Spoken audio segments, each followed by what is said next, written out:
Hi, welcome to Fantasy Booms and Busts Week 6. My name's CJ Galino. And I'm Sam Bloomquist. Let's get into it. Who do you like this week, Sam? I like Jay Cutler, quarterback for the Chicago Bears. This week they're playing the New York Giants, and they have just had an awful season so far.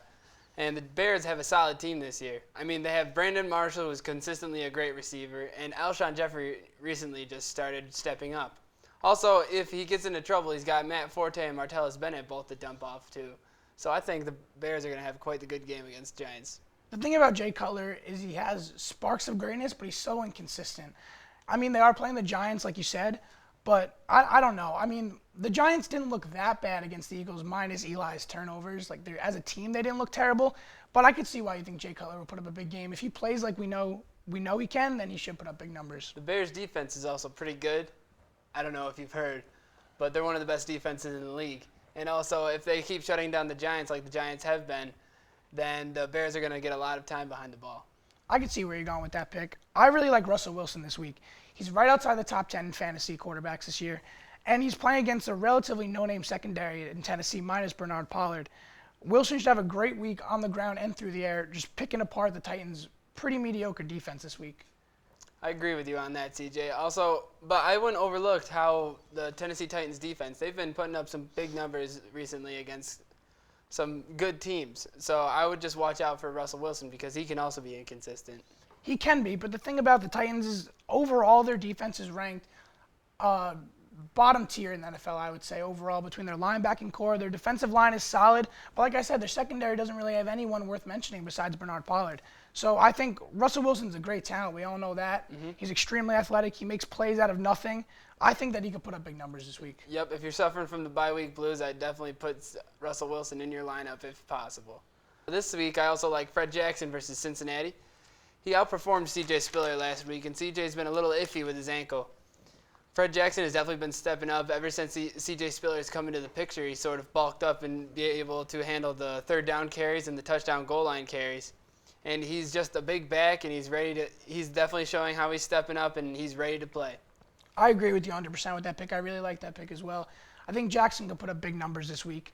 I think he's becoming more consistent. He's becoming that back that everyone knows that he was back then in his prime, so I really like that pick as well. Someone who I really like is Knowshon Moreno. Knowshon Moreno is on arguably the best team in the NFL right now, the Denver Broncos. They're pretty much just firing perfect on all cylinders. With Peyton Manning throwing a Thomas, Welker, and Decker, I mean, they're playing the Jacksonville Jaguars. That should be a blowout. So Knowshon should get a lot of garbage time, which he could put up big numbers for fantasy owners. Also, but in garbage time, we know Peyton tends to throw some touchdowns as he's trying to run up his touchdown scores for the record. So you may never know whether they're going to run or pass the ball. That's something to look out for on Knowshon Moreno this week. But also, Knowshon Moreno has proven himself to have a good pair of hands to catch the ball with. Yeah, I think that going into the season, Denver kind of had a running back by committee situation, but I think recently that Knowshon really separated himself from the pack, and I think he's really shown that he is the number one back there. Absolutely, I agree with you there. Someone I don't like this week is Vincent Jackson. Even though he's playing Philadelphia, the worst secondary in the league, he's still listed as questionable this week, and he's only had one good week one, and he's been having a hard time getting over his rib injury. The Bucs need to sort out their QB situation. They've got Glennon starting, but he's making plenty of rookie mistakes, and he has had no time to develop any chemistry with Vincent Jackson. If I were you, I would start Mike Williams over Vincent Jackson if possible, but I'd say leave VJax on the bench this week, folks. Yeah, the thing about Vincent Jackson is I think that anyone for Tampa is just not going to perform this week. With the whole quarterback controversy, I mean, Freeman was the number one guy going into camp. All of a sudden, he has a couple mishaps. They release him.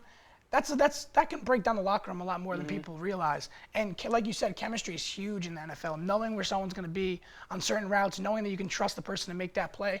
And I don't think Glennon's a bad quarterback. I just don't think that he knows not only the offense, but just the receivers as well as Freeman did, or as well as he should if he's going to start for them. Absolutely. It's been an issue with time with Glennon. He's too new to the league to be able to bust out any great games for the Bucs.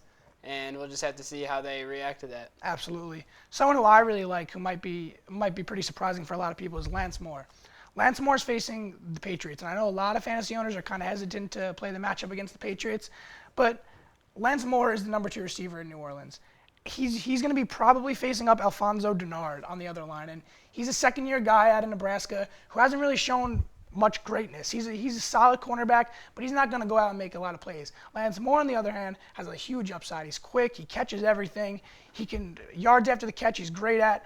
I think that Lance Moore could, if you have a bye week, I think you throw him in the lineup, see what he could do, and it might work out well for you this week. I like that pick, CJ, especially since when you're on the Saints team, you got Drew Brees slinging the ball to anybody, no matter what receiver you are. He's got Darren Sproles and he's got Marquise Colston. Eventually, those two will definitely get covered up. So Lance Moore will be the go-to guy once they do. Absolutely, I agree. My pick is James Jones against Baltimore. He's a boomer bust every week, but recently he's been picking up his game. Last week he had a monster game, even though his second touchdown got called back. And if you need someone to throw into your lineup for a possible receiver too, I think he's definitely even someone you might want to start every week. You got Aaron Rodgers throwing to you, even though you're underneath Jordy Nelson and Randall Cobb in the lineup. I believe James Jones is a definite start for receiver too. The thing that you touched on, which I think is the most important fact, is that James Jones has Aaron Rodgers. That's any receiver is going to play well when that guy's throwing the ball. James Jones is a quality receiver, even if he was on another team with not as great as a quarterback. Aaron Rodgers is going to put him in positions where he can make plays, and James Jones is talented enough where he can capitalize on that. Absolutely. Someone I really like is MJD. MJD is facing off against arguably the best team in the NFL, the Denver Broncos. However, I like MJD. Not only he's a superstar. Everyone knows he's a superstar, and he's been kind of underperforming this season so far. But he can have sparks of greatness just like any other running back in this league. And last week he had around 80 yards on the ground. And the Broncos are going to be zoning in on him, knowing that he's the only talent on the Jaguars. However, knowing that, there's not going to be a lot of holes for him, but I think that he's good enough to find plays and make plays for the Jaguars, put up points, maybe get some receiving yards out of the backfield. He has good enough hands. He's one of the quickest running backs in the NFL. And although the matchup doesn't look well for them, I think that he can maybe have a breakout game and maybe get the Jaguars their surprising first win. They're 0-5, and 0-6 is pretty bad, so they got to start putting up some W's. And I can't say I agree with you about starting Maurice JonesDrew over a solid running back this week, CJ. He hasn't proved himself worthy any time in the last 2 years, in my opinion, and I can't see him having a breakout game against like the number one defense in the entire league. Yeah, the Broncos are really up there in number one defenses. I think he's too good to keep underperforming. The thing about him is he has everything that a running back should have in the NFL to be successful. I think that it's only a matter of time. He was one of the top fantasy picks not too long ago. He still is up there, top tier running back wise in a lot of fantasy owners' eyes. So I think that this week could really separate him from the pack. Well, I see where you're coming from. The only way to beat the Broncos is to have a shootout with them. They're known for running up the scores on any team they play.